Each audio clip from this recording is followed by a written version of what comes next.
também vai ser gravada e posteriormente disponibilizada ali no Classroom, na aba Atividades, no tópico Vídeo, Aulas da disciplina de Produção e Materiais.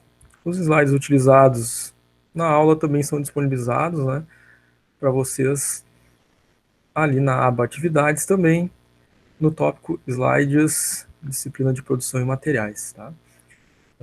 Todos os demais materiais já estão lá, né, vídeos e slides da aula 1 até a aula da revisão, né, 1 a 4, que foi na parte da manhã. Tá faltando, então, no dia de hoje, esse material que a gente vai postar depois. Então, vamos lá. Revisão, retomada de conteúdos da aula 5 a 8. Então, nossa aula 5, o primeiro conteúdo, né, que nós trabalhamos foi a questão das compras e o armazenamento dos materiais. Essa área, né, armazenamento, compra de materiais, ela é responsável pelo suprimento dos insumos e dos materiais que são necessários ao sistema produtivo para manter esse fluxo, né, de produção sem quebra, sem paradas, né, sem interrupções, de forma a atender os clientes que geram, né, as receitas para a manutenção e existência dessa organização. Para que ocorra da melhor forma possível, né, e que a empresa consiga manter os seus níveis de estoque e atender às suas necessidades, esses elementos são extremamente importantes, né, esses 4 elementos. Compras na quantidade certa, nós relembramos agora aí, né, na revisão da parte da manhã, que é possível, né, chegar a essa quantidade certa ali pelo método do lote econômico de compra, por exemplo, né, no tempo certo, em que momento ocorre, né, de forma mais adequada. Nós vimos também que o ponto de pedido, né, é um elemento que ajuda a alcançar, né, esse momento certo, quando chega a ser um determinado número, né, nível em quantidade no estoque, é feita a reposição no tempo, com a qualidade requerida, e aí faz parte do processo de compras, né, a avaliação, né, do material, a avaliação dos fornecedores para que essa qualidade, né, ela seja atingida, e claro, com o custo adequado, né, custo certo, com a negociação sendo realizada com os fornecedores de forma a obter, né, o melhor equilíbrio, né, entre o fornecedor e a empresa que está realizando a compra, para que os custos sejam adequados nos níveis certos. Tá? Então, são 4 elementos aí importantes na área de compras e armazenagem.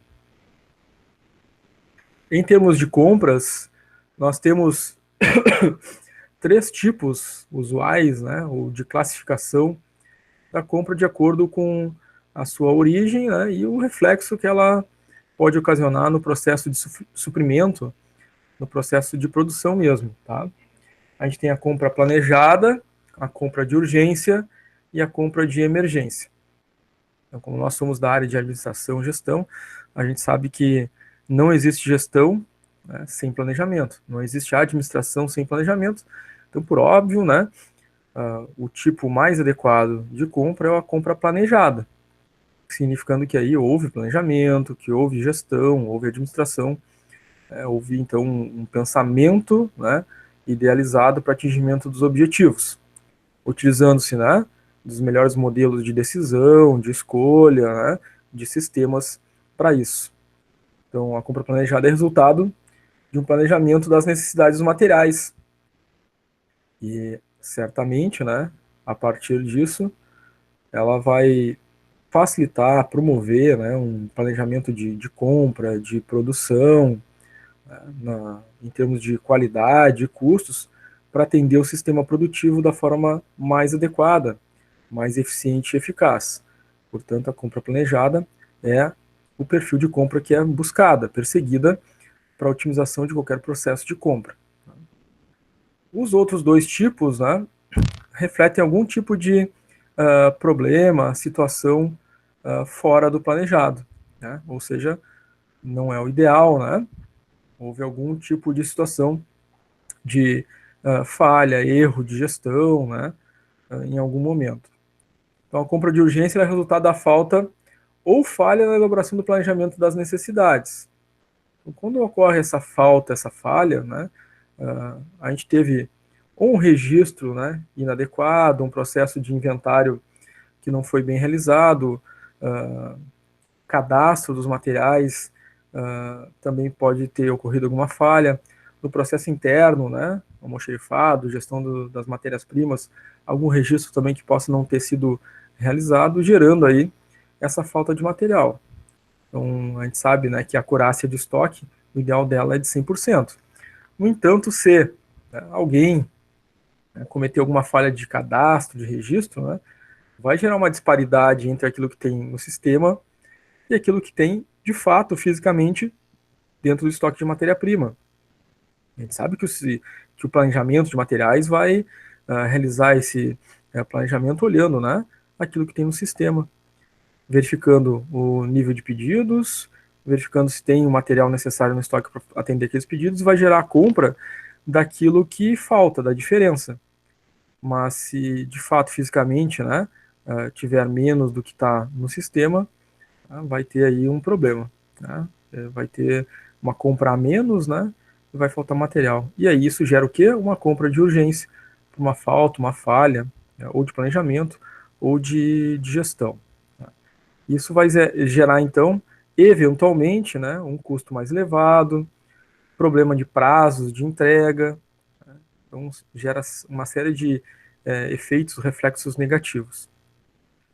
A compra de emergência, então, essa ocorre em função de algum tipo de imprevisto, em uma situação aí que possa ser considerada fora de controle. Então, a não efetivação da compra coloca em risco a integridade e segurança da empresa. Tá? Nesse caso, o prazo é, é o requisito mais importante de todos e fica em segundo plano. Tá? Então, compras emergenciais tem esse elemento, né, essa questão. A gente precisa atender, né, os clientes, né, porque precisa manter a base de clientes, e mesmo que muitas vezes o custo de alguma matéria-prima possa ser mais elevado, a empresa vai ter que incorrer, né, nesse custo mais elevado.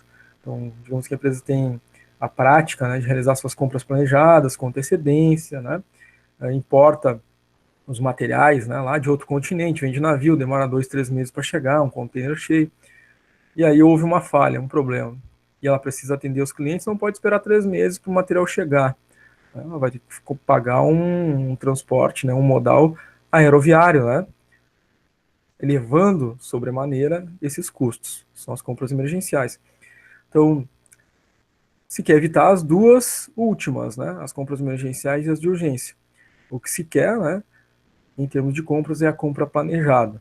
Claro que a organização, né, naquela ideia de buscar sempre a melhoria dos seus processos, vai realizar, né, todos os tratamentos, planos de ações, para que ocorra sempre a compra planejada. Algumas funções, então, do setor de compras.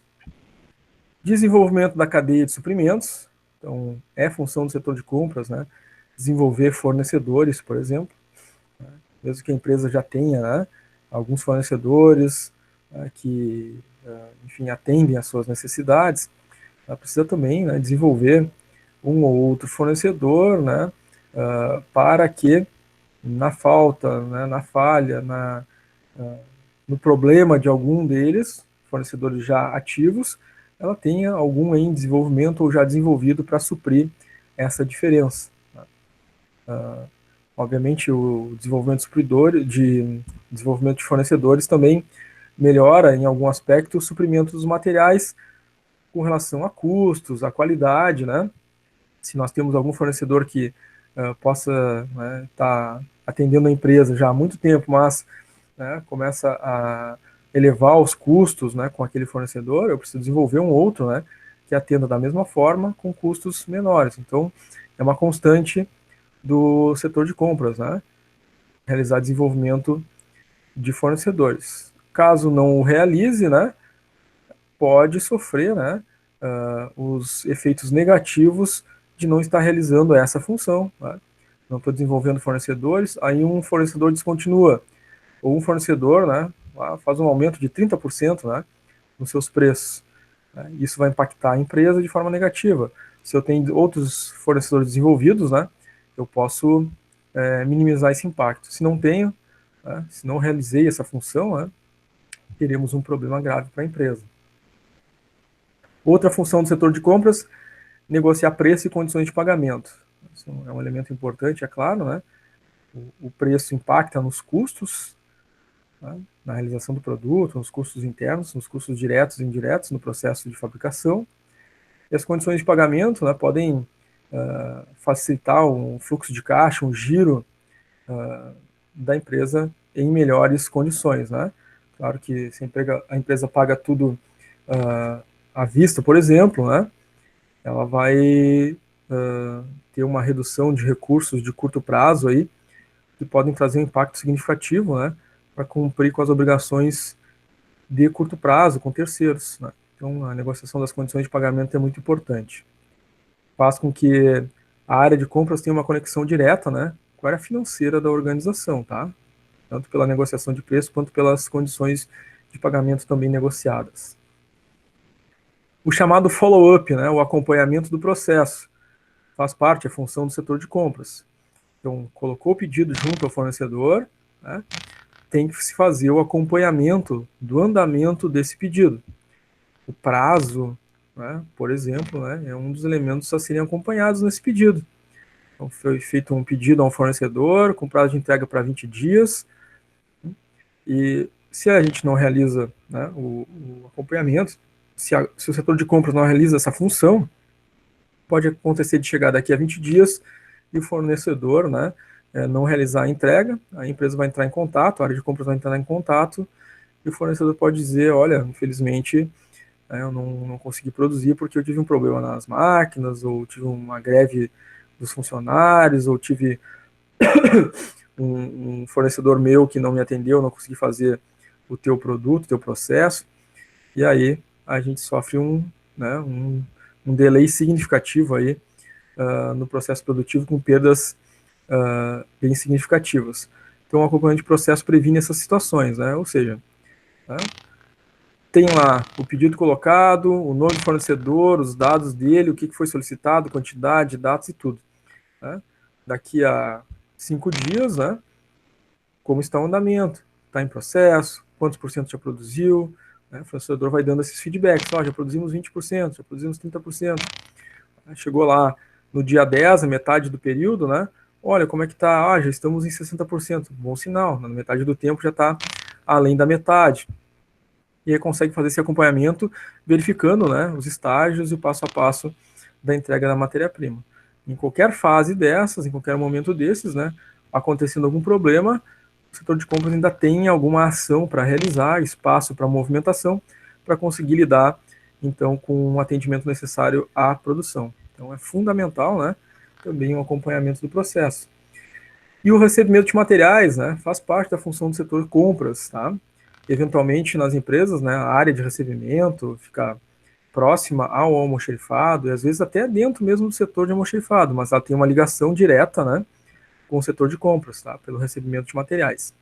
Porque faz o recebimento depois da conferência que entra para o almoxarifado, né, a gestão dos materiais. Enquanto está no recebimento, é integrante da função compras, realizar a conferência, identificar se está atendendo os requisitos, né, enviados pelo setor de compras, para adentrar somente depois ao estoque. Então, a área de compras precisa ser notificada de qualquer divergência, precisa acompanhar esse recebimento, né, às vezes de forma direta, né, ou às vezes pelo sistema, enfim, mas é um sistema de gestão de informações, a área de compras está envolvida com o recebimento. Tá? Qualquer divergência é a área de compras que fará uma tratativa com o fornecedor para resolver qualquer divergência, qualquer situação. Né? Acurácia, nós já tocamos nesse assunto, né, anteriormente, falando que a acurácia é importante que ela esteja a nível de 100%. Então, a busca constante de qualquer gestão de estoque é uma acurácia, então, de 100%, que significa que aquilo que nós temos registrado no sistema de informações de gestão de estoque da empresa é exatamente igual, idêntico, correspondente àquilo que se tem fisicamente no estoque. A peça contada lá dentro, na gavetinha, é exatamente a quantidade que está registrada no sistema. Essa é uma acurácia de 100%. Então, quando a gente começa a ter diferenças, né, entre aquilo que está registrado no sistema e aquilo que de fato tem lá dentro do estoque, na gaveta, a peça contada, nós começamos a ter um decremento de acurácia. A gente pode ter acurácia por exemplo, de 98, 95, 90, 80, 70%, significando que existe uma diferença nesses percentuais entre aquilo que está no sistema e aquilo que está de fato fisicamente no estoque, que pode gerar uma série de problemas, né, para a empresa em termos da busca do seu atingimento aqueles 5 objetivos da gestão da administração de produção. Então, a busca dessa acurácia, né, é constante dentro da gestão de estoque. Para isso, nós temos então esse indicador de acurácia física de número de peças. Então, se obtém, né, o percentual da seguinte forma: o número dos itens contados no estoque, então, daquele insumo, né, daquele material específico, digamos, vamos imaginar que seja um determinado insumo, como por exemplo, parafusos, né? Como seja uma indústria lá que utiliza um tipo de parafuso. Aí, esse tipo qualquer lá de parafuso é contado no estoque. Então, vai lá, né, pega o pacote na gaveta onde está armazenado e conta lá os parafusos e tem 900 parafusos contados. Aí olha no sistema aquilo que foi cadastrado quando o material chegou. Lá diz que no sistema tem 1000 parafusos. Então nós temos um problema de acurácia aqui, né? Que vão ser 900 contados, divididos por 1000 parafusos de fato. 1000 parafusos no sistema. Então nós vamos ter uma acurácia aí de 90%. A divisão vai dar 0,9 vezes 100, dá uma acurácia de 90%, ou seja, né, tem uma imprecisão aí de 10%, que é a diferença, né? Então há uma falta de material, falta 10% desse material.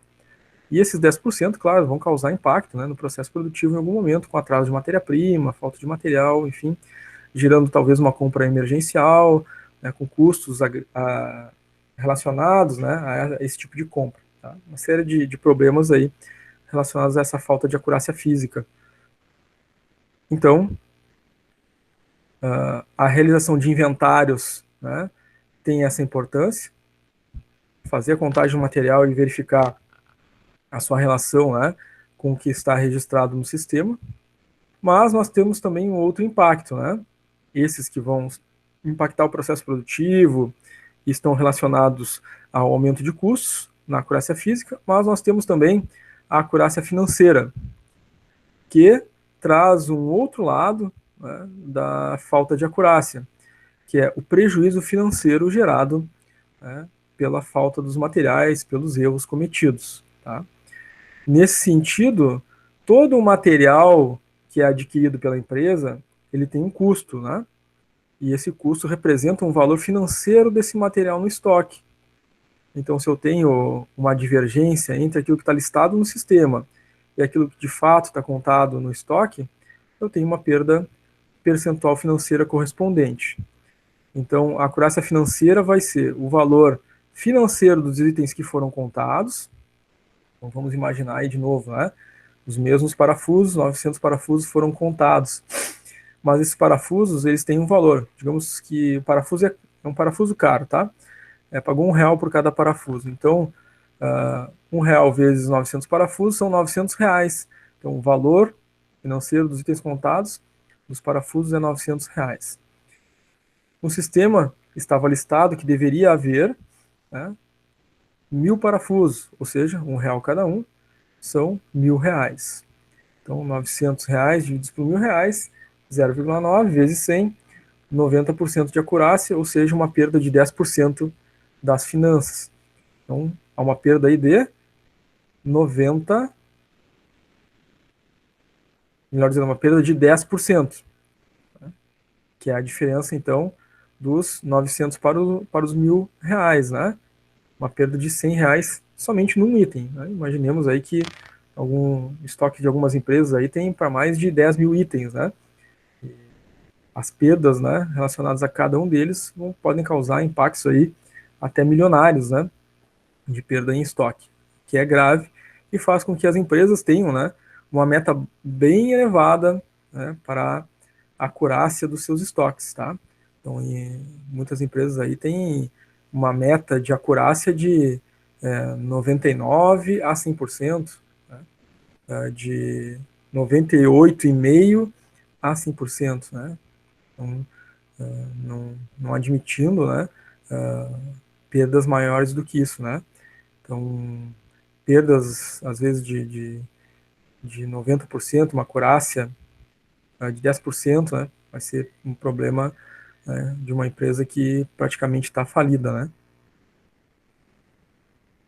Outro elemento que nós vimos aí durante as nossas aulas, né, da aula 5 até a aula 8, foi o arranjo físico, né, e a sua importância dentro do projeto produtivo, né? Então, o layout traz alguns objetivos.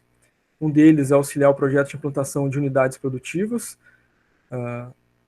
além, claro, né, auxiliar a esse projeto de implantação, também pode auxiliar, né, na melhoria, né, dessas unidades produtivas, porque, claro, o projeto, né, já faz com que haja um planejamento, um pensar, né, a respeito de como as coisas devem ocorrer de forma mais eficiente e eficaz em termos de movimentação, localização das máquinas, equipamentos, né, o fluxo do processo.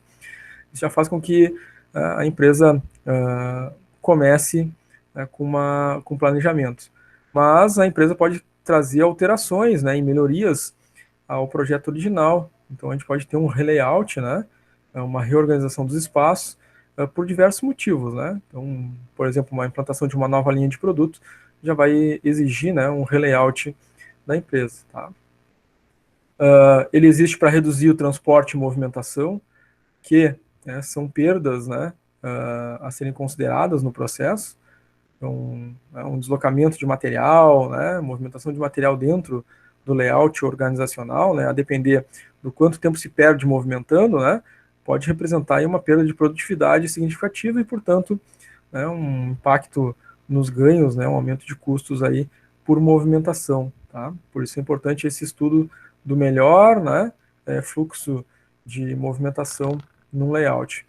Racionalizar os espaços, porque tem que pensar, né, o espaço necessário para as máquinas, o espaço necessário para as pessoas circularem, o espaço necessário para circular o material.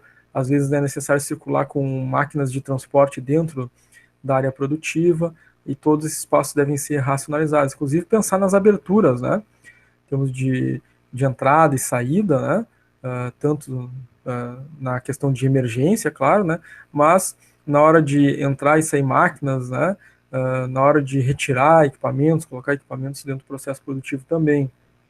Melhorar as condições de trabalho faz parte, né, e é o objetivo do layout, se liga à parte de saúde, né, do trabalhador, né, pensar em sistemas de exaustão, circulação de ar, né, iluminação, tudo isso faz parte aí do layout, tá? Facilitar a limpeza do ambiente, o clean layout, pensar, né, como vão estar colocados os elementos dentro do espaço físico, que piso vai ser utilizado, né, se é possível colocar, enfim, né, rodinhas de movimentação, né, nos móveis dentro do processo, dentro do layout, considerando esse meio de transporte, né, de rodinhas, não só para os móveis, mas até as máquinas, né, facilitando o deslocamento delas dentro do espaço para eventual limpeza, conserto, manutenção. Isso é muito proveniente também da contribuição da administração japonesa, né, lá com 5S, que traz bastante essa característica, né, de facilitar aí o layout, também colocando uma mobilidade, né, facilitada de máquinas, equipamentos, né, e móveis dentro do layout. Então, se esses materiais, máquinas, equipamentos, né, puderem ser móveis, né, facilita bastante aí o processo de limpeza, né, o que eleva também a questão saúde aí dentro do trabalho. Analisar as condições de segurança e ergonomia faz parte também do processo de layout, né, não só espaço físico, posicionamento de máquinas, equipamentos e fluxo, mas pensar assim, né, qual o melhor tipo de cadeira, por exemplo, na área de ergonomia, né, a altura da cadeira, o encosto, né, a altura das mesas, espaço, né, para as pessoas poderem apoiar os braços, as pernas, os pés, né, durante o horário de trabalho, e quando estão realizando as suas atividades, justamente para melhorar a ergonomia e a segurança durante o trabalho, evitando, né, doenças ocupacionais. Tá? Então, a gente vê que a amplitude aí, né, dos objetivos do layout, né, é bem grande, né, traz diversas contribuições, né, desde lá dos aspectos, né, relacionados à produtividade até a saúde, né, das pessoas. Também verificamos aí durante as nossas aulas o tema da movimentação de materiais dentro daquele aspecto da cadeia de suprimentos, né? A gente viu que movimentar os materiais é necessário e faz parte do processo de fabricação, de transformação de matéria-prima num produto final. E existem aí dois tipos de movimentações físicas de materiais: a movimentação horizontal e a movimentação vertical, tá? Ela pode ser também manual, mecanizada, automatizada. Em relação à movimentação de materiais de forma manual, né, são aquelas que são executadas pelo homem sem auxílio de equipamentos. Então, elas têm uma regulamentação também, né, na NR17, que é de ergonomia, limitando o peso, né, até qual peso é possível realizar algum tipo de movimentação manual. A partir disso, né, pesos superiores, é preciso utilizar, então, equipamentos apropriados para isso. Tá? Nós temos, então, também a mecanizada, e as operações são realizadas com equipamentos de movimentação dos materiais e que são, enfim, manobrados, né, dirigidos por pessoas treinadas, né, indivíduos habilitados para isso. Tá? E temos também a automatizada, que é essa operação, né, controlada por computador, né, sem a necessidade de um direcionamento, né, mais direto, né, uma manipulação, uma direção mais direta do indivíduo. Tá? Aqui, claro, tem um indivíduo que programou, né, esse equipamento, mas ele trabalha de forma automatizada, né, sem necessidade de alguém, né, acompanhando a movimentação. Tá? Exemplo aí, então, de automatizada com esteiras, pontes rolantes, né, eletromonovias, né, coisas que podem ser facilmente aí automatizadas por sistema de informação, né. Bom, movimentação de materiais, ela pode tornar o processo mais eficiente, no sentido do aumento da capacidade produtiva da empresa.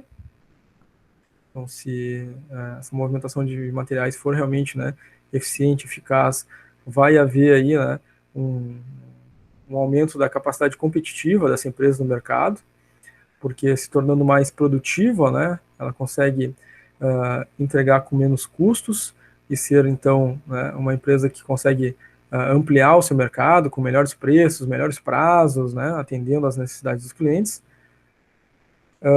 Uma movimentação eficiente traz melhoria nas condições de trabalho, pensada, planejada, né, vai melhorar as condições de trabalho naquilo que concerne, né, a parte administrativa, a parte laboral, mas também na questão da saúde e segurança do trabalhador. E proporciona a redução de custos por eliminação de desperdícios, né? Então, quando a gente elimina uma movimentação excessiva, né, faz isso de uma forma racional, a gente está reduzindo custos também. Bom, os layouts, né, os tipos de layouts, eles se adequam, né, àqueles sistemas de produção que nós vimos anteriormente. A gente viu sistema de produção em lote, sistema de produção contínuo, sistema de produção por encomenda, né, gente? E para cada um desses sistemas de produção, tem um tipo de layout que melhor se adequa, tá? Então, no primeiro tipo aqui, nós temos o layout de processo, que é melhor se adequa, né, a um sistema de produção em lotes, tá? Porque no processo, o arranjo das máquinas, né, e pessoas é fixo por especialidade. Então, a gente vai ter processos sendo realizados, né, para cada lote de produto, tá? No layout de produto, o sistema de produção, né, que adota, né, e o layout que é mais adequado é para o sistema de produção contínua, tá? Em que as máquinas, equipamentos aí são organizados sequencialmente, né, durante o processo produtivo de forma fixa, né? Então são pessoas, máquinas, equipamentos que ficam fixos durante o processo e o produto, né, se desloca ao longo da cadeia produtiva. E depois nós temos o layout estacionário, que é o que melhor se adequa à produção por encomenda. Inclusive a imagem remete a isso, né? O produto é estacionário, né? Layout estacionário, são as pessoas, máquinas e equipamentos que se movimentam em torno do produto até que ele seja, né, finalizado. Tá? Então temos aí 3 tipos de layout: layout de processo, de produto e estacionário, se adequando aos sistemas de produção que nós vimos anteriormente. Pessoal, até aqui tá tranquilo? Como é que tá para vocês? Alguma pergunta, alguma dúvida?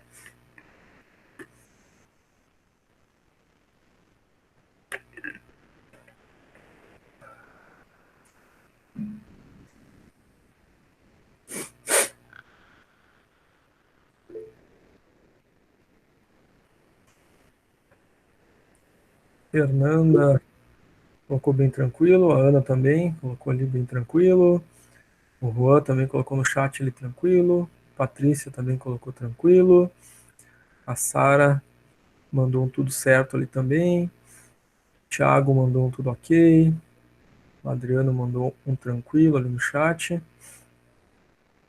Muito bem, gente.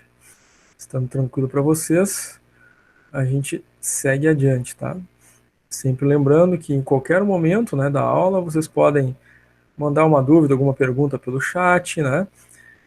Vocês podem abrir o microfone de vocês para fazer essa pergunta aí ao vivo, né? Fazer essa participação ao vivo. Podem trazer também contribuições, né? Exemplos aí que vocês queiram trazer da vida profissional de vocês, né? Coisas que vocês já têm de experiência para contribuir também, tá? Fique à vontade para participar em qualquer momento. Muito bem. Então, vamos ver agora os modais de transporte.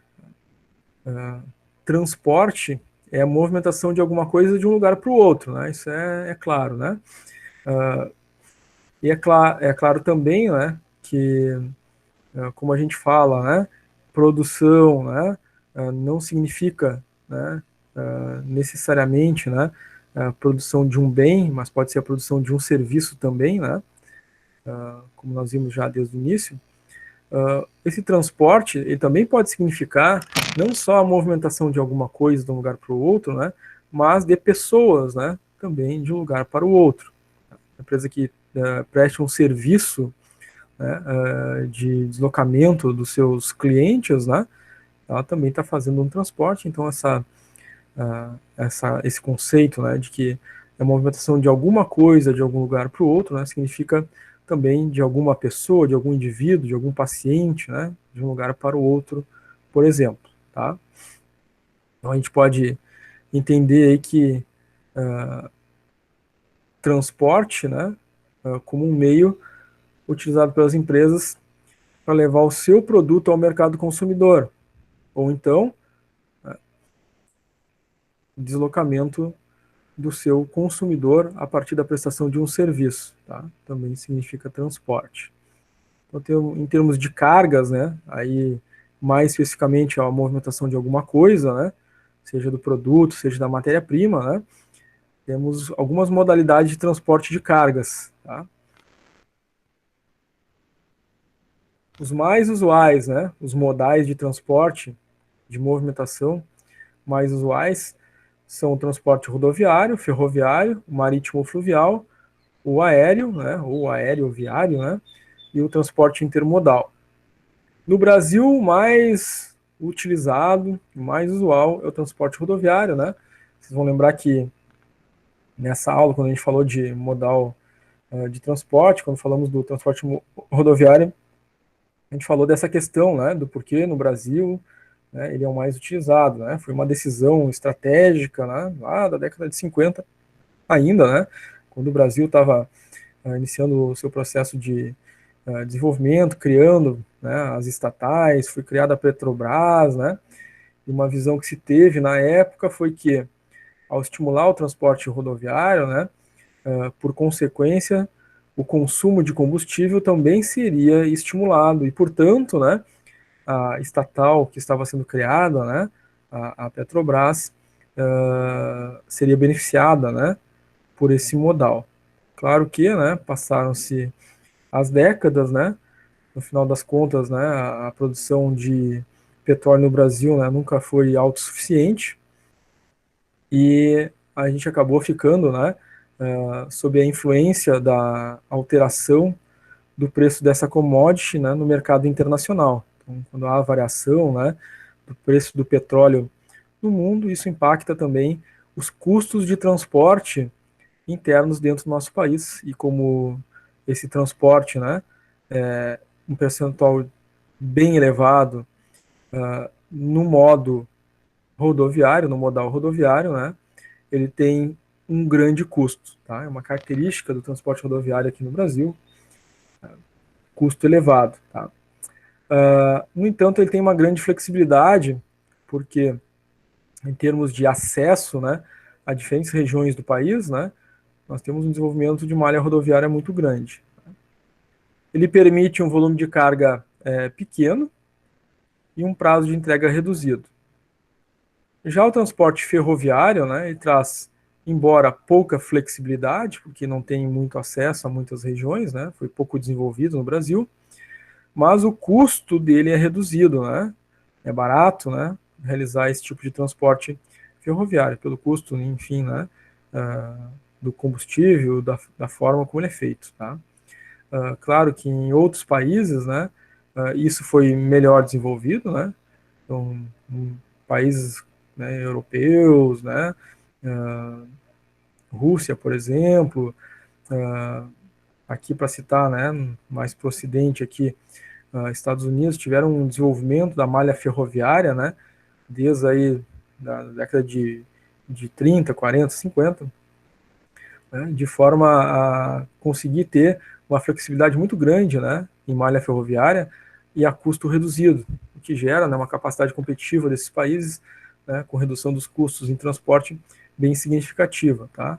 Claro que hoje em dia, né, os países, além de ter a sua malha ferroviária bem desenvolvida, também desenvolveram um modal rodoviário. Então tem, né, um misto aí bem interessante, né, entre os dois. Tá? Sendo que o Brasil, né, ficou só no modal rodoviário e quase não fez nenhum desenvolvimento ferroviário, ou melhor dizendo, até, né, acabou desativando muitas linhas aí em função disso. Tá?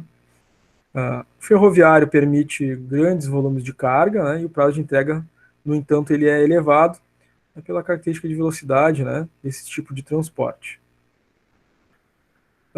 Transporte marítimo ou fluvial, ele tem pouca flexibilidade justamente pela característica, né? Ele não consegue realizar o transporte aí de ponta a ponta, né?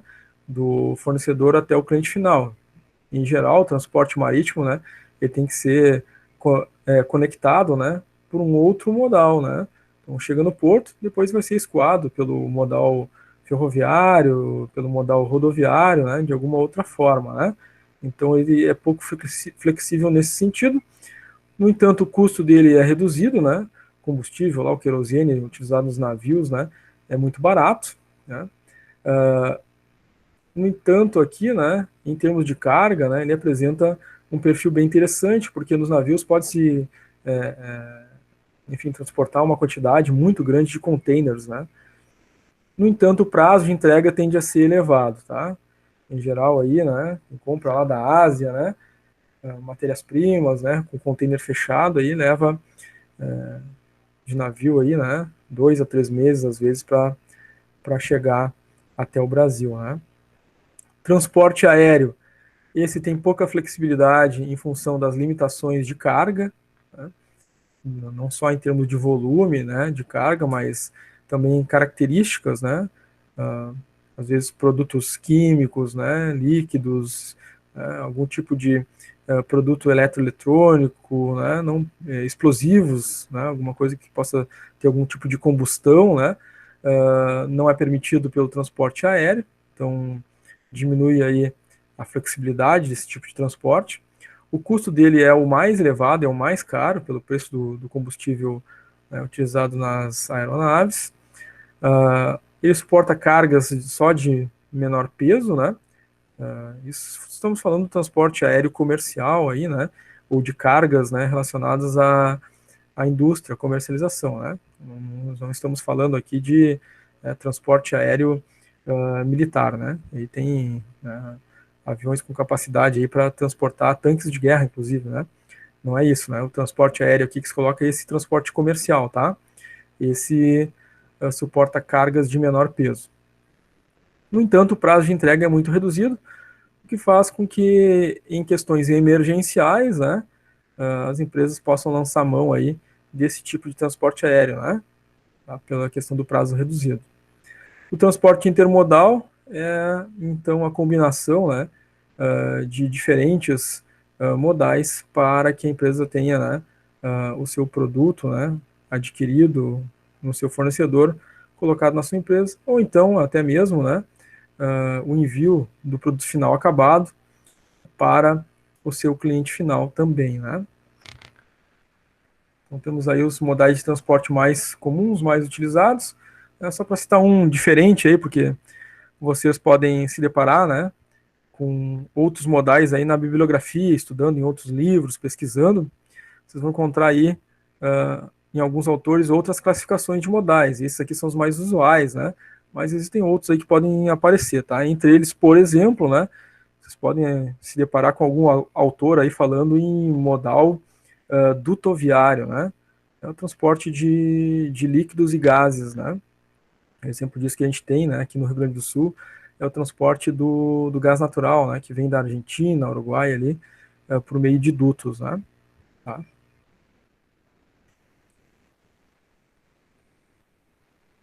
Bom, na nossa aula 7, né, nós tratamos também do sistema ou modelo de produção Toyota. Né? Esse sistema ele foi criado lá no Japão pós-guerra, pelo seu Toyoda, né, o sobrenome da família era Toyoda, e eles fabricavam tecidos, né? Tinham teares lá, automatizados muitas vezes, mas fabricavam tecidos, né? No Japão pós-guerra, né, houve uma transformação da necessidade do país, enfim, de se reindustrializar e de gerar mais empregos, né, aumentar a renda nacional, e aí a fábrica do seu Toyota virou uma fábrica de veículos, né? E trocou o nome então para colocar na fábrica, né? Colocou Toyota, tá? Esse é um sistema, né, claro, que foi desenvolvido por engenheiros, né? O Shigeo Shingo e o Taishi Ono, né, são dois grandes engenheiros da época, do período, que, enfim, trouxeram todo esse ferramental de conhecimentos, né, e de filosofia para dentro de um sistema produtivo, tá? E ele é uma inovação na época, né? Hoje em dia, muitas empresas acabam utilizando, né, algumas funções, né, algumas ferramentas do sistema Toyota de produção, né? Mas na época, né, o que as empresas faziam é aquela produção, né, em linha, em massa, produzindo para estoque, né? Isso muda completamente no sistema Toyota de produção. Então vamos ver os objetivos dele, né?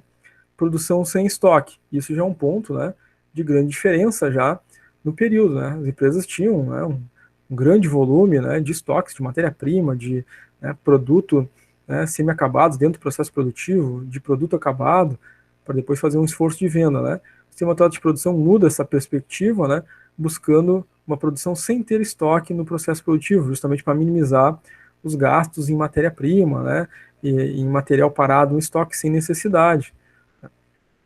Isso mudou, né, uma perspectiva, né, uma ideia. Se nós lembrarmos lá do período de produção do Henry Ford, né, década de 20, 30 ali, né, ele utilizou, né, enfim, os princípios da administração científica, da administração clássica, né, do Taylor, principalmente, e também do Fayol, e ele, né, o Henry Ford, na sua produção aí de veículos, né, ele minerava o ferro, né, fundia, né, e produzia o carro. Tendo estoque de matéria-prima, estoque em processo, estoque de veículos para vender ao mercado. Né? O sistema Toyota de produção mudou completamente isso ali a partir da década de 50, né? E a visão deles era: não vamos ter estoque de matéria-prima, não vamos ter estoque em processo, tampouco vamos ter estoque de produto acabado. Esse era o ideal buscado, né? Quando é que eles passavam a produzir? Quando tinha o pedido do cliente. Porque quando tinha o pedido do cliente, demandava do fornecedor, matéria-prima entrava, passava pelo processo produtivo, chegava lá pronto no final da linha de produção e já era entregue para o cliente, sem ter essa necessidade, né, de material parado em estoque. Tá?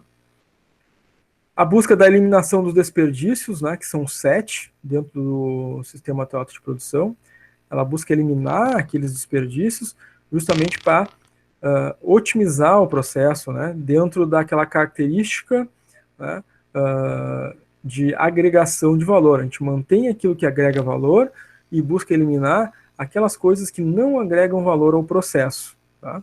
Então, tudo aquilo que não agregar valor ao processo, ao produto, para o cliente final, deve ser eliminado desse processo. Caracteriza-se também, né, como objetivo aí do sistema Toyota de produção, o fluxo contínuo da produção. Então, uma produção contínua, sem parada. Para isso é necessário que exista um ritmo, né, uma sincronia, né, dentro do processo produtivo. O esforço contínuo na redução dos problemas, e aí se agrega, né, dentro do sistema Toyota de produção, por exemplo, a manutenção produtiva total, somente para reduzir, né, os problemas de máquina parada e quebra do fluxo de produção. E aí vai-se ao ponto de uma manutenção preditiva, preventiva, né, justamente para realizar essas manutenções, né, fora do período de produção, para que durante a fase produtiva não hajam paradas. E a melhoria do processo, né, a melhoria contínua dos processos, que é o chamado Kaizen, que é uma filosofia, né, que já era comum, né, da cultura oriental, que adentrou, né, o sistema de gestão de produção no Japão. Tá? E depois foi difundida, né, pelo mundo todo. Essa é a chamada Casa Toyota, né, coloquialmente falando, né, muitos autores acabam utilizando essa figura, né, nos seus livros, exatamente como essa, né, ou alguns alteram alguma coisa, e ela é chamada, né, coloquialmente, de Casa Toyota. Mas o que, que ela representa, né? Os norteadores básicos do sistema Toyota de produção. Tá? Então, quando a gente ouve falar, né, em algum livro, né, ou algum site de pesquisa, alguma coisa da Casa Toyota, está se falando dos norteadores básicos do sistema Toyota de produção. Tá? Então, o objetivo deles é melhorar a qualidade, reduzir os custos, né, menor custo, e um lead time mais curto, o tempo de atravessamento do processo produtivo mais curto. Tem 2 pilares, o just-in-time e o Judoka. Dentro do just-in-time, né, tá ali algum daqueles objetivos que a gente acabou de ver, né? Fluxo contínuo, takt time, que é o ritmo do processo, sem parada, sincronizadamente, né? E o sistema puxado. Tá? Dentro da questão do sistema puxado, é claro, né, a gente tem o Kanban, que auxilia nesse entendimento aí, né, e no fluxo dessa produção puxada. Então, na produção tradicional, a produção é empurrada, ou seja, a gente faz estoque, aí depois faz um esforço de venda. No sistema de produção Toyota, né, a gente não faz estoque, a gente puxa a produção a partir do pedido do cliente. Então, o cliente colocou o pedido, puxa, exige do sistema produtivo que ele comece a produzir para atender o pedido. Se não tem material para ele, porque não tem estoque, ele demanda do fornecedor. Então, puxa do fornecedor o material. Por isso tem esse nome de sistema puxado, que está né? O cliente é que está puxando, né, o funcionamento do sistema. Ele funciona mediante, né, a solicitação do cliente, tá? Justamente para minimizar, né, e eliminar estoques em processo, estoque de produto acabado, estoque de matéria-prima. Claro, né? O sistema em funcionamento ele sempre vai ter níveis de estoque ali dentro, né? Mas a ideia do sistema de produção é zerar ou buscar, né, minimizar ao máximo, né, o uso de estoques, tá?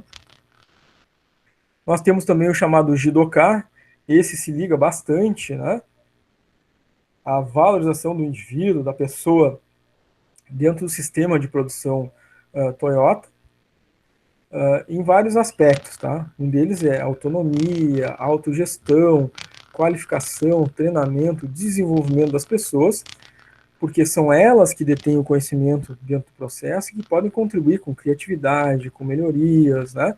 E, inclusive, notificar, né, problemas que acontecem dentro do processo produtivo para causar as melhorias, tá? Então, o Jidoka tem essa característica, né? Parar e notificar anormalidades, justamente pela valorização, né, treinamento e desenvolvimento das pessoas. E outro aspecto do Jidoka é separar o trabalho humano do trabalho das máquinas, né?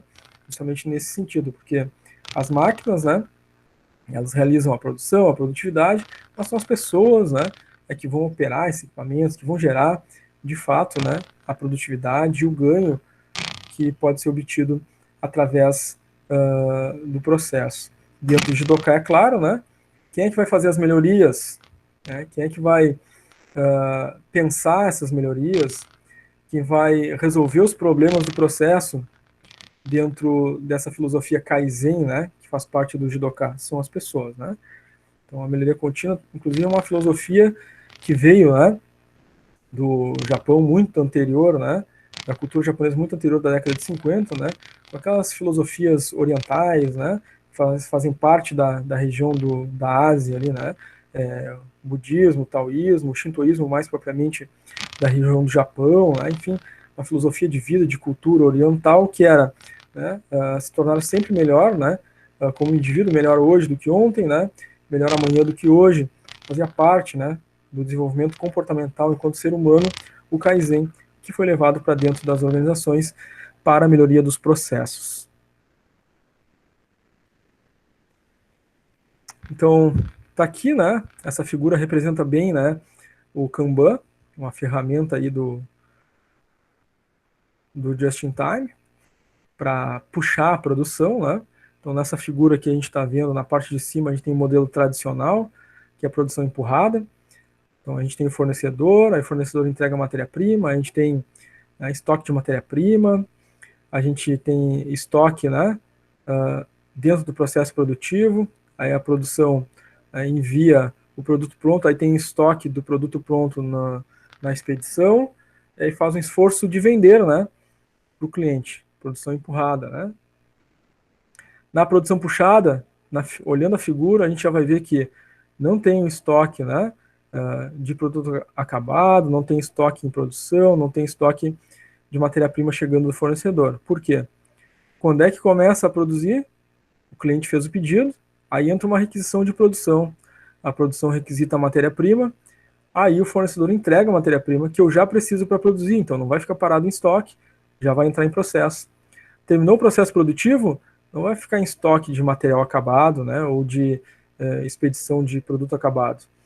Já vai ser entregue para o cliente final, porque já tem pedido e ele já está esperando pelo produto. Tá? Essa é a lógica da produção puxada, né, do sistema Kanban, né? Os cartões aí que vão identificando, né, o que produzir, quando produzir, a quantidade a ser produzida, né, em cada fase, em cada momento do processo, tá? Outra ferramenta aí do Just-in-Time, né, o sistema Toyota de produção, é o Kaizen, né, a chamada melhoria contínua, né, esse é o significado da palavra Kaizen, melhoria contínua. Então, a busca por melhorar sempre, né, não passar nenhum dia sem realizar um tipo de melhoria em processos, né, em equipamentos, né, na parte administrativa, na forma de fazer o trabalho, nos materiais, nos fornecedores, na gestão. Tá? Essa é a ideia. E aqui nós temos os 5, né, objetivos ou medidas de desempenho do Kaizen. Vocês vão lembrar dele agora, né? Qualidade, velocidade, confiabilidade, flexibilidade e custo. Quando é que a gente viu isso? Na primeira aula, né? Lá com os objetivos da administração de produção, que foi trazido pelo Slack-Nagel, né? Um dos autores do livro Administração da Produção e Operações. Né? De onde é que ele trouxe, né, essa teoria? De onde veio? Né? Veio do Kaizen, né, do sistema de produção da administração japonesa. Né? A única diferença lá na publicação do livro do Slack-Nagel, que em vez de utilizar a palavra velocidade, ele usou a palavra rapidez, né? Mas com o mesmo significado. Então, realizar melhorias, né? Esse é o mote, né, do Kaizen. Melhorias em quê? Na qualidade, seja do processo, seja do produto, seja no atendimento ao cliente.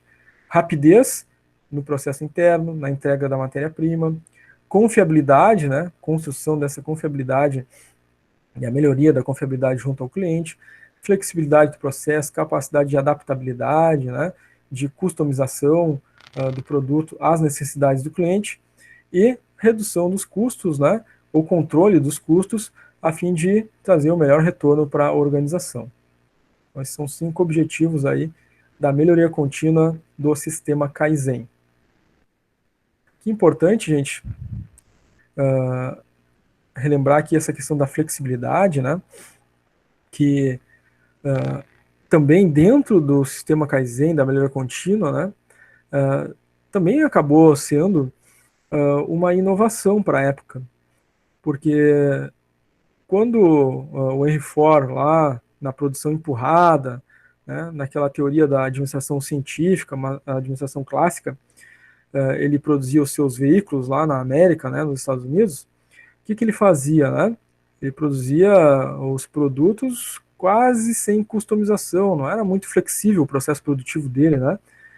Porque ele concorria com carroças, né, cavalo, né, carruagem, né, não tinha um outro produtor de veículo, né, e aquilo que ele produzia, né, era aquilo que ele ofertava para o público. Não tinha customização, né, não tinha flexibilização do processo produtivo. Não existiam outros modelos, era o Ford T, não existiam outras coisas, o carro era preto, né, não existiam outras possibilidades de customização.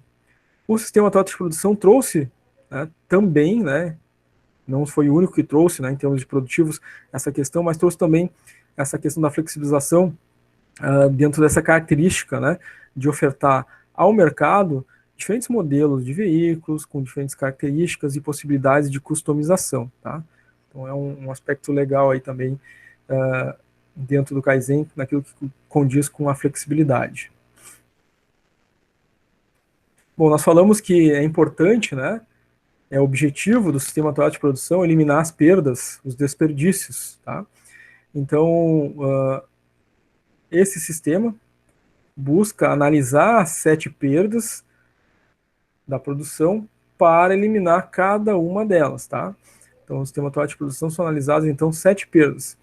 Perda por superprodução, perda por estoque, perda por espera, perda por transporte, perda por defeito, perda por movimentação das operações e perda por processamento ou superprocessamento também.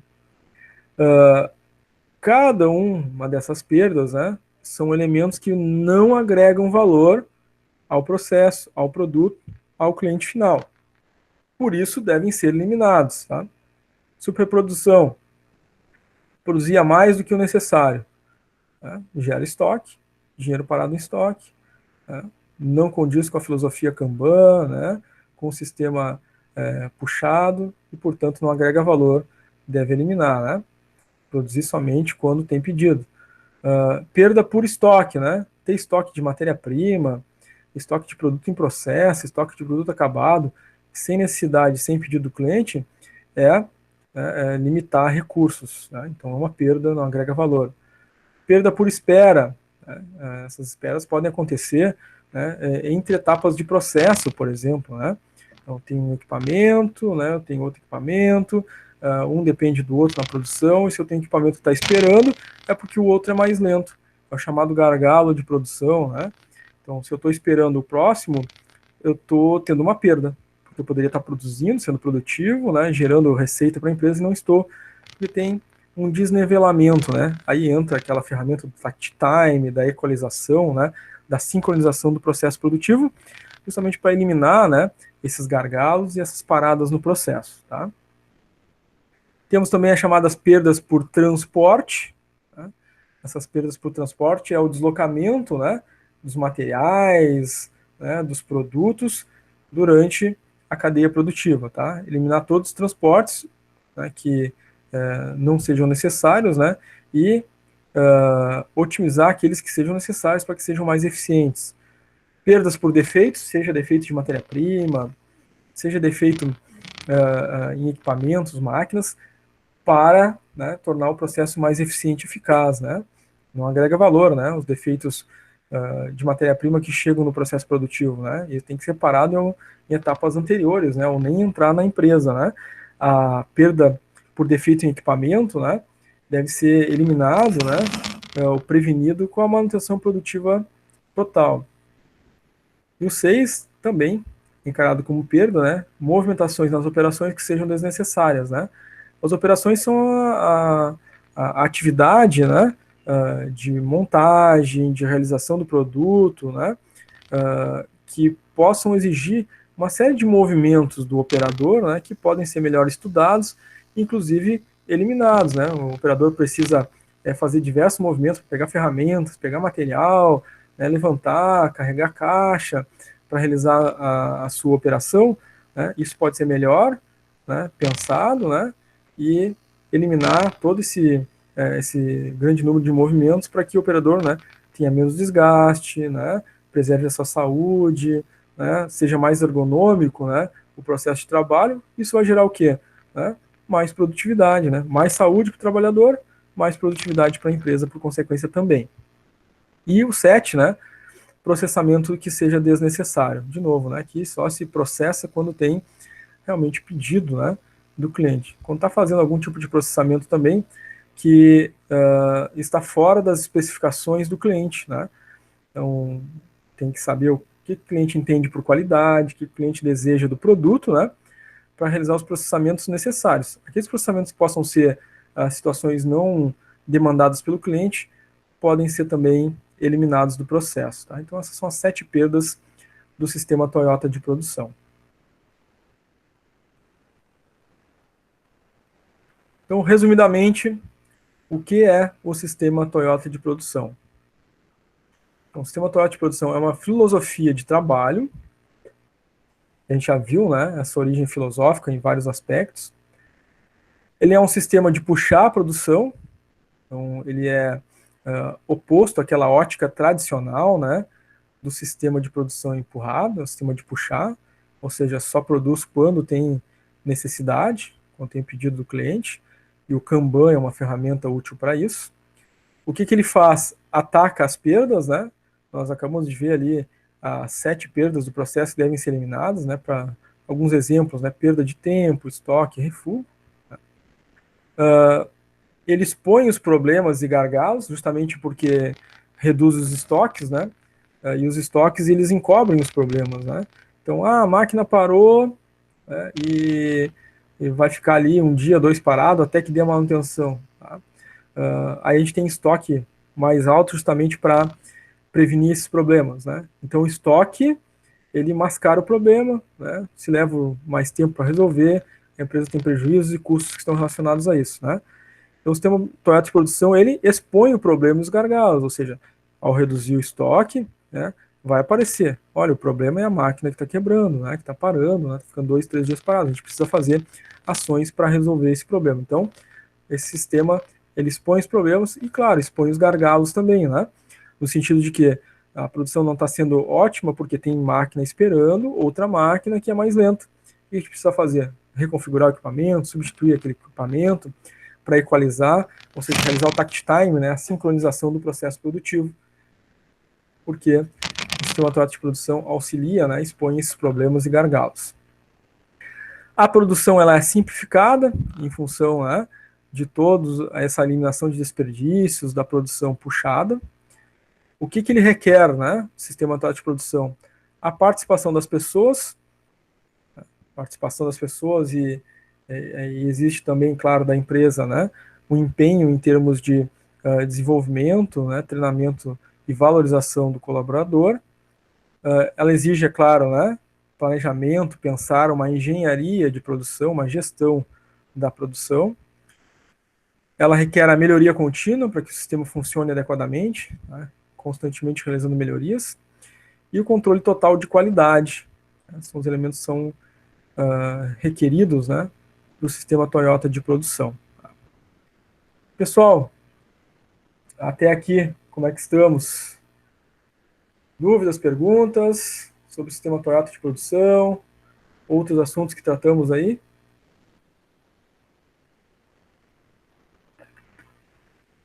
Sara colocou que está ok. Kathleen também tudo certo. Patrícia também colocou ali no chat tudo certo. Thiago tranquilo. Legal, Thiago.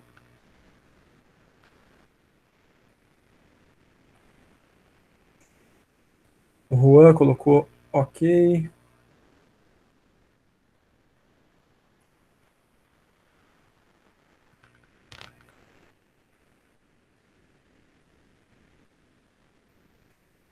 Muito bem, gente. Está tudo ok para vocês, né? Nós vamos seguir com a nossa revisão. Claro, após a revisão, né? Vamos fazer aquele nosso intervalo de 15 minutinhos para vocês pararem, tomarem um café, né? Fazer um lanche e depois dos 15 minutos a gente volta com atividades relacionadas a essa revisão da aula 5 a 8, tá? Lembrando aqui que a participação de vocês é sempre muito importante, bem-vindo, né? Podem fazer as participações pelo chat, podem fazer as participações ao vivo aí, habilitando o microfone de vocês, tá?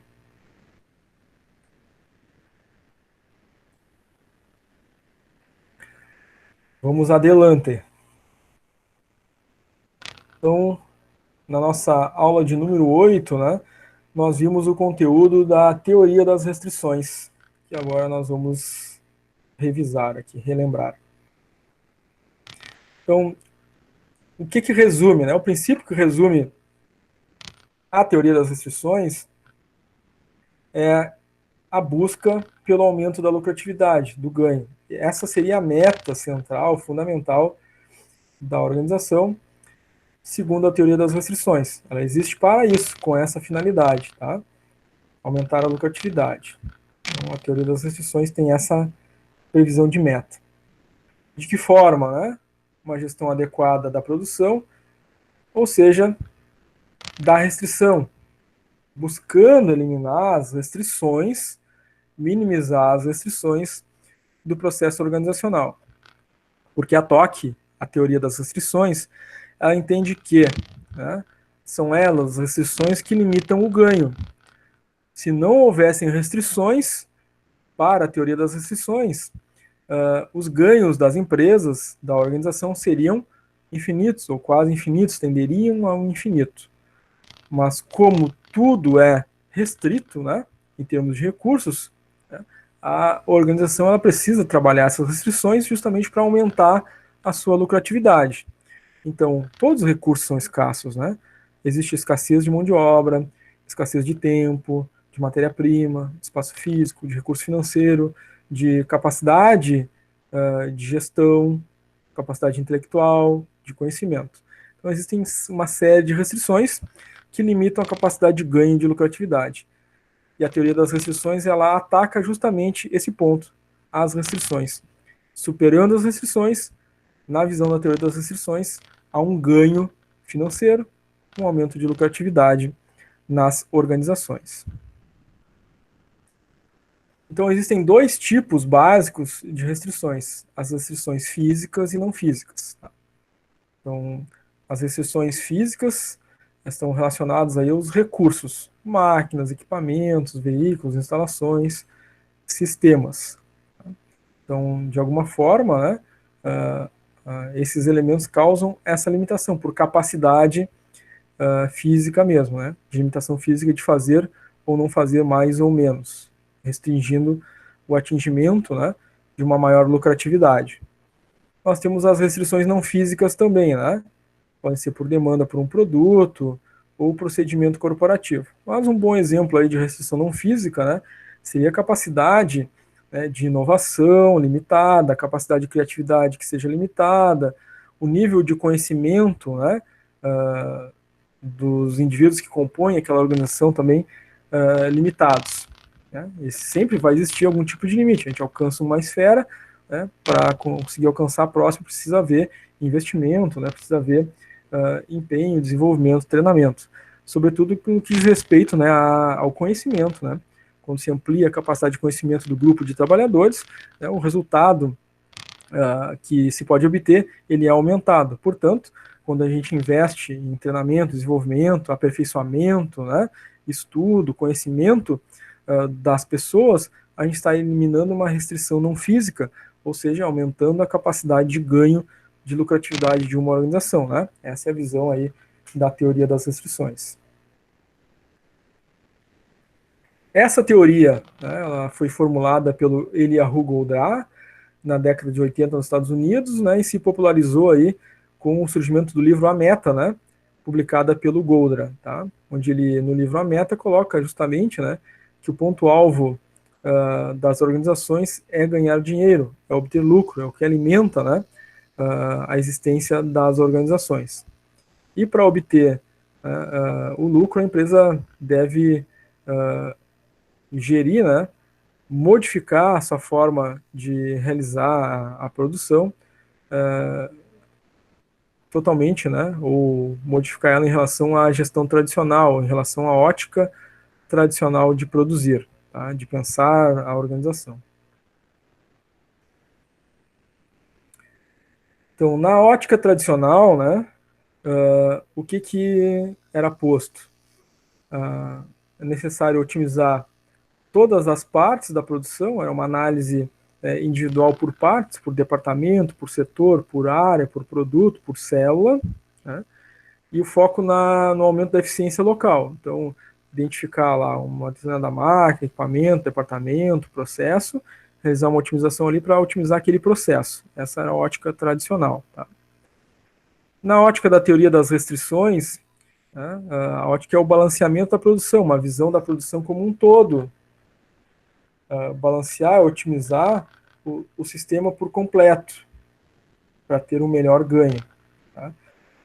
Não adianta otimizar uma parte, uma etapa do processo, se as demais estarão impedindo um melhor desempenho daquela etapa em específica que foi otimizada. Então, eu preciso otimizar todos os processos, ter o mesmo ganho, o mesmo aumento, né?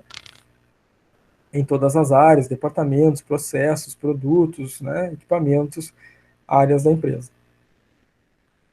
E a teoria das restrições, claro, né, tem um foco na identificação e eliminação das restrições. Então, tem que identificar, né, o que está limitando o ganho e eliminar, né, ou se não possível eliminar, minimizar os impactos da restrição para que a empresa possa ter um aumento dos seus ganhos, então, de lucratividade. O importante aqui é a gente fazer uma distinção, né, entre o que seja a restrição e o gargalo, tá? A restrição condiz com o sistema, o desempenho do sistema todo, o sistema organizacional como um todo, tá? Que impede a empresa de atingir a sua meta, o lucro. Então, é todo aquele sistema, né, de máquinas, equipamentos, processos, né, de ponta a ponta, do fornecedor até o cliente final, né? O sistema como um todo, né, traz diversos elementos que restringem o seu ganho. O gargalo, por sua vez, ele, dentro dessa sistemática de restrição, ele vai ser um recurso que limita o processo. Né? Ou seja, ele demandado, né, ele não consegue dar conta daquela demanda. Né? Ou seja, ele produz, né, menos do que seria necessário.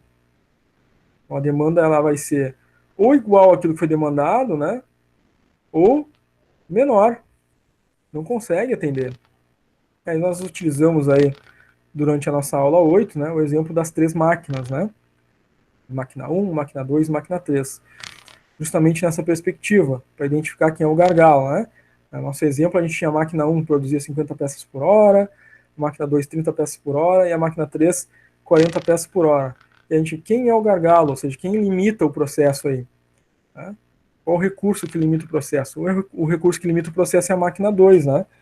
Não adianta a máquina 1 fazer 50 por hora, a máquina 2 faz 30. Então a máquina 1 vai entregar 50, mas a máquina 2 não vai dar nem bola para isso, né? Ela vai deixar 20 ali e vai fazer só 30 por hora, que é a capacidade dela. E a máquina 4 vai ficar ali esperando, né? Me entrega 50. Mas a máquina 2 também não vai dar nem bola para isso, né? Não faz mal que tu queira 50, vou te entregar só 30 por hora. Ou seja, desse sistema, né, de 3 equipamentos, né, o gargalo é a máquina 2, é o recurso 2, que vai fazer com que todo o sistema trabalhe no ritmo do gargalo, só 30. Né? Mesmo que uma faça 50 e outra faça 40, o que sai é 30. Tá?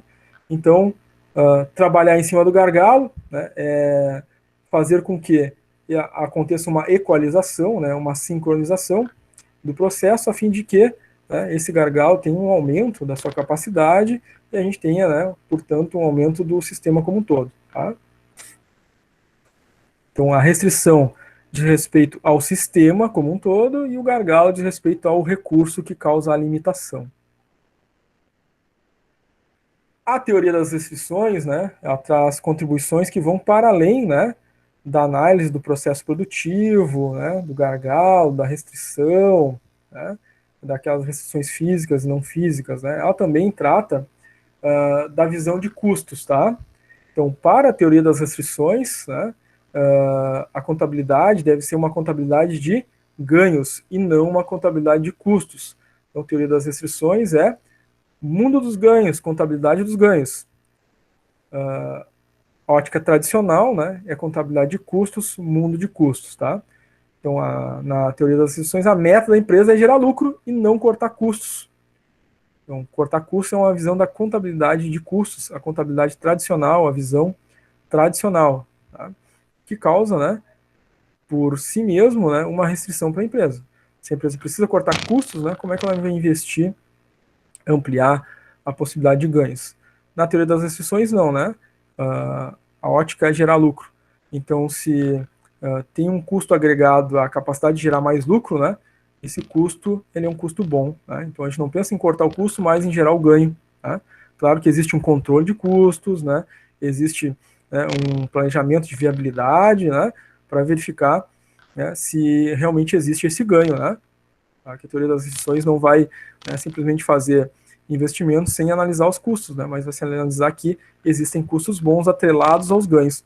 Se vai produzir mais, às vezes vai ter um custo maior de mão de obra, vai ter um custo maior de energia elétrica, mas a empresa está ganhando mais. Tá? Nesse sentido, então, é a visão da teoria das restrições, tá? Contabilidade de ganhos. Muito bem, gente. Fechamos aí a nossa revisão da parte da tarde, né? Aula 5 a 8. Né? Foi uma revisão mais curta em relação à parte da manhã, né? Nós vamos fazer um pequeno intervalo, né, de 15 minutos para dar tempo de vocês aí tomarem uma água, um café, para despertar, acordar um pouquinho mais, né? E aí depois desses 15 minutos a gente faz atividades no Classroom que vão até o final da aula, né, até às 16 horas. Durante a realização dessas atividades, né, nós continuamos aqui ao vivo no Google Meet para vocês participarem, fazerem perguntas, dúvidas, né, em relação a essas atividades. Esse vídeo, né, de revisão da aula 5 a 8, depois que for convertido, vai ser disponibilizado para vocês na aba Atividades, lá no tópico Vídeo Aulas ao Vivo. Os slides também vão ser disponibilizados, né, lá na aba Atividades do Classroom, no tópico Slides da disciplina de Produção e Materiais, como todos os outros, tá? Então, vocês têm alguma dúvida, alguma pergunta, gostariam de fazer alguma participação antes da gente ir para o intervalo?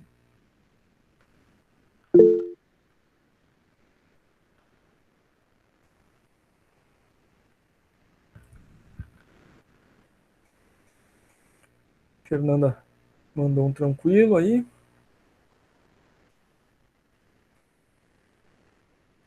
Bem, gente, então visto que, de momento, né? A Sara também mandou um tranquilo no chat. Visto que, de momento, não há dúvidas ou perguntas, vamos fazer aquele momento aí de intervalo, então, tá?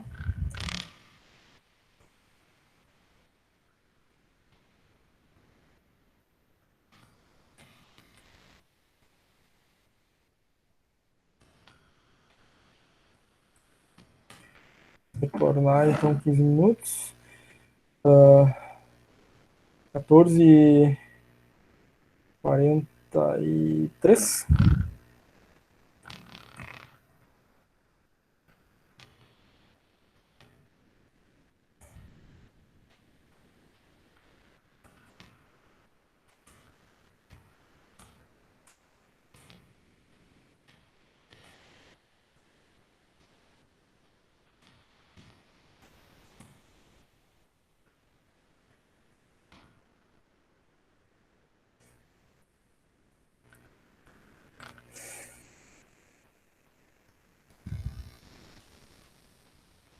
Muito bem, gente.